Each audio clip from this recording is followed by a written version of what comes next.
The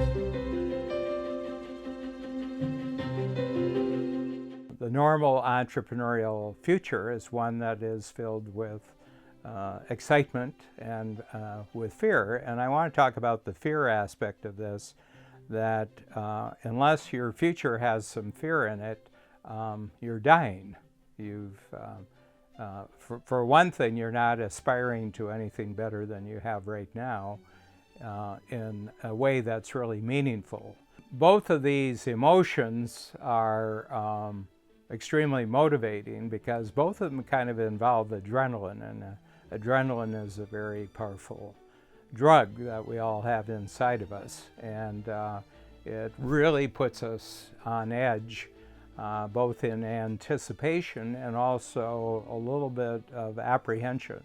So, for example, as we're making this video, I'm approaching my 75th birthday, and I said, what would be a goal for the fourth 25 years of my first century?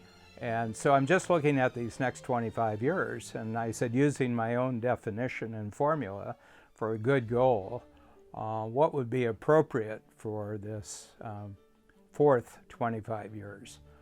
And I came up with it, and it really feels good, and it scares me a little bit. And the goal is that during the next 25 years, given the level of capability we have now, including my own capabilities right now, but also massive teamwork capabilities that we have in Strategic Coach, and then given all the possible collaborations I have with 10 times and game-changing entrepreneurs in the program, and then given the fact that we're living in an age of ever increasing exponential technologies, especially for communicating around the world, I said, I think doing an accurate assessment of my first 75 years and putting some measurements to what I achieved in my first 75 years, that the appropriate goal for the 25 years between 75 and 100, I should do 1,000 times bigger result.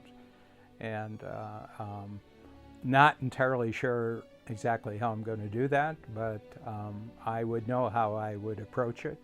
And one of the ways I'm going to approach it is just tell everybody what the goal is. People who have had 75 years on the planet, they've probably retired. And then there are people who are, in declining health, and they're not going to be here for very much longer. You can see that a large component of whether they're really happy and excited or whether they're kind of weakening and they're kind of depressed has to do with whether there's any risk in their future. My sense is that if you don't have risk in your future, you're getting older. And if you've got plenty of risk, even increasing risk in your future, then you're getting younger. So that you have control over. There's factors we don't have control over. One of them we don't have control over is the law of gravity, and eventually it wants you. But I can not play gravity's game. I can get physically stronger, I can become healthier, but I won't do either of those things, either work out and keep myself healthy, unless I have goals in the future which require risk on my part. I'm going to have to change, I'm going to have to transform, I'm going to have to get smarter about how I use other people's capability.